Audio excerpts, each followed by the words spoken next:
क्यों कहा गया है और ऐसा किसने बताया, और कलयुग में सबसे बलवान व्यक्ति किसको माना जाएगा। लेकिन क्या आप जानते कि कलयुग में महाभारत जैसा एक और महायुद्ध भी होने वाला है? तो चलिए जानते हैं इस वीडियो में, तो वीडियो को अंत तक जरूर देखें। दोस्तों, हमारे सनातन धर्म में समय के कालखंडों को 4 युगों में बांटा गया है, सतयुग, त्रेता युग, द्वापर और कलयुग, जिसमें कलयुग को मानव जाति के लिए सबसे शापित युग कहा गया है। कहा तो ये भी जाता है कि जैसे जैसे कलयुग अपने चरम पर पहुंचेगा, हमारे समाज की हालत बद से बदतर होती जाएगी। लेकिन आपको जानकर हैरानी होगी कि प्राचीन समय में एक ऐसे महर्षि भी हुए जिन्होंने कलयुग को सभी युगों में सबसे सर्वश्रेष्ठ युग बताया। दोस्तों, कौन थे वो महर्षि, क्यों उन्होंने कलयुग को सर्वश्रेष्ठ युग बताया और उनके ऐसा कहने के पीछे क्या तर्क था? तो दोस्तों, यहाँ सबसे पहले तो आप ये जान लीजिए कि हम जिस महर्षि की बात कर रहे हैं उनका नाम है महर्षि वेदव्यास। उन्होंने ही कलयुग को सभी युगों में सर्वश्रेष्ठ युग बताया है। कथा के अनुसार एक बार ऋषियों की सभा में चर्चा हो रही थी कि कौन सा युग सर्वश्रेष्ठ है। कोई सतयुग, कोई त्रेता, तो कोई द्वापर को श्रेष्ठ बता रहा था। जिसके बाद सभी ऋषिगणों ने मिलकर समाधान के लिए महर्षि वेदव्यास के पास गए। जब सभी ऋषिगण महर्षि वेदव्यास की कुटिया के समीप पहुंचे तो उन्होंने देखा कि महर्षि व्यास जी गंगा में डुबकी लगाकर ध्यान कर रहे। कुछ समय बाद महर्षि व्यास ध्यान से उठकर जल में खड़े हो गए और फिर उन्होंने जल में डुबकी मारी और ऊपर आने पर युगों में कलयुग, वर्ण में शुद्ध और इंसानों में स्त्री श्रेष्ठ है, ऐसा जपने लगे। महर्षि को ऐसा करते हुए देख यहाँ ऋषिगण कुछ समझ पाते उससे पहले ही व्यास जी फिर डुबकी मारते हैं और ऊपर आकर कहने लगे, शुद्ध तुम श्रेष्ठ हो और तुम ही धन्य हो। अब सभी ऋषिगण एक दूसरे की तरफ आश्चर्य से देखने लगे और महर्षि व्यास के इस व्यवहार पर आश्चर्यचकित होकर आपस में बात करते हुए कहने लगे कि अब तक तो हम लोगों ने सुना था कि युगों में कलयुग श्रापित युग है और जातियों में ब्राह्मण ही श्रेष्ठ है, तो फिर व्यास जी ये कौन सा मंत्र जाप रहे? सर्वे ऋषि इसी पर सोच विचार कर रहे थे।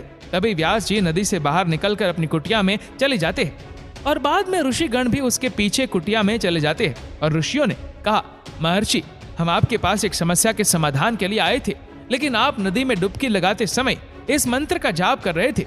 उस मंत्र ने हम सभी को आश्चर्य में डाल दिया है कि आखिर कलयुग सभी युगों में श्रेष्ठ कैसे हुआ? कृपया करके आप इसका जवाब दे। ऋषियों की बात सुनकर व्यास जी ने कहा, हे ऋषिगण, इसमें असमंजस की बात क्या है? मैंने जो भी कहा सत्य कहा।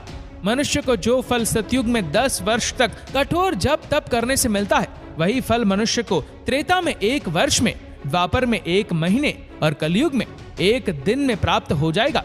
इसी तरह जो फल सतयुग में त्याग, त्रेता में यज्ञ, द्वापर में देवार्चन से प्राप्त होता है, वही फल कलयुग में मनुष्य प्रभु के भक्ति और कीर्तन मात्र से प्राप्त कर लेगा।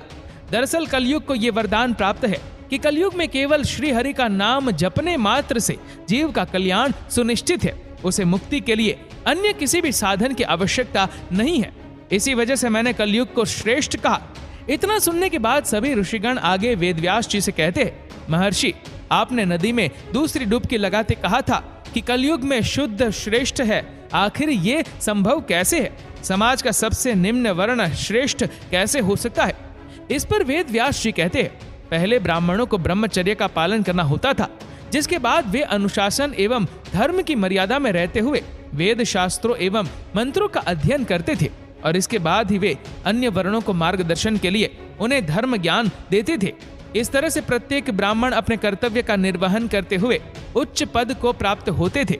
लेकिन कलयुग में ब्राह्मणों में ये सभी गुण देखने को नहीं मिलेगा, इसीलिए वे सभी उच्च पद को प्राप्त नहीं होंगे। लेकिन शुद्ध में पहले से ही ब्रह्मचर्य और शास्त्रों के अध्ययन का नियम लागू नहीं होता आ रहा है। इसीलिए कलयुग में जो शुद्ध होंगे वे अपनी सेवा भाव के बल पर उच्च पद को अर्जित कर लेंगे। इसीलिए मैंने शुद्ध को कलयुग में सभी मनुष्यों में श्रेष्ठ कहा। दोस्तों, कथा के अनुसार व्यास जी यही नहीं रुके, वे आगे कहते हैं, जो पुरुष कलयुग में अपने गुण रूपी जल से अपने समस्त दोषों को धो डालेगा, वो पुरुष कलयुग में श्रेष्ठ पुरुष कहलाएगा। इसीलिए हे मुनिगण, कलयुग वासियों के लिए ये मेरी सलाह है कि अगर वे अपने जीवन को सफल और सुखी बनाना चाहते हैं तो सदा श्री कृष्ण रूपी हरि नाम का जाप करे। अगर वे ऐसा करते हैं तो कलयुग के बाद यानी अपनी मृत्यु के बाद वे वैकुंठ धाम में स्थान प्राप्त करेंगे। इन सभी बातों को कहने के बाद महर्षि व्यास जी सभी ऋषियों से कहते हैं कि हे मुनिवर, मुझे उम्मीद है कि मैंने आपकी सभी शंकाओं का समाधान कर दिया। इसीलिए अब आप बताएं कि आप सबका यहाँ कैसे आना हुआ। इस पर सभी ऋषियों ने एक स्वर में कहा, हे महर्षि, हम यहाँ आज इस शंका को लेकर आपके पास आए थे, वो आपकी कृपा से अब दूर हो गई है। ऋषियों के मुख से ये बात सुनकर व्यास जी